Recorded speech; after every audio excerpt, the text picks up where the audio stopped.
शेतकरी बंधूंनो, मी प्राध्यापक अमोल डोरमारे. आपण हिवाळ्याच्या सीझनमध्ये रब्बीमध्ये जे गहू लागवड करतो, त्या गहू लागवड करत असताना किंवा त्या गहू पिकामध्ये मावा किडींचा खूप मोठ्या प्रमाणात प्रादुर्भाव दिसून येतो.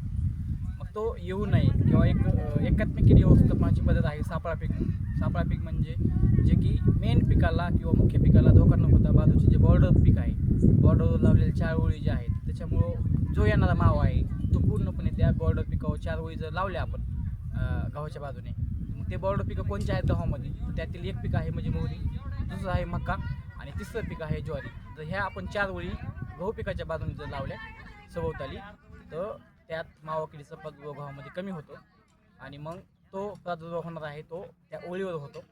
अशा प्रकारे आपण मित्र किडी देखील त्या ह्या गोष्टीमुळे वाढू शकतात आणि मग ही जी आहे ती पर्यावरणपूरक पद्धत आहे.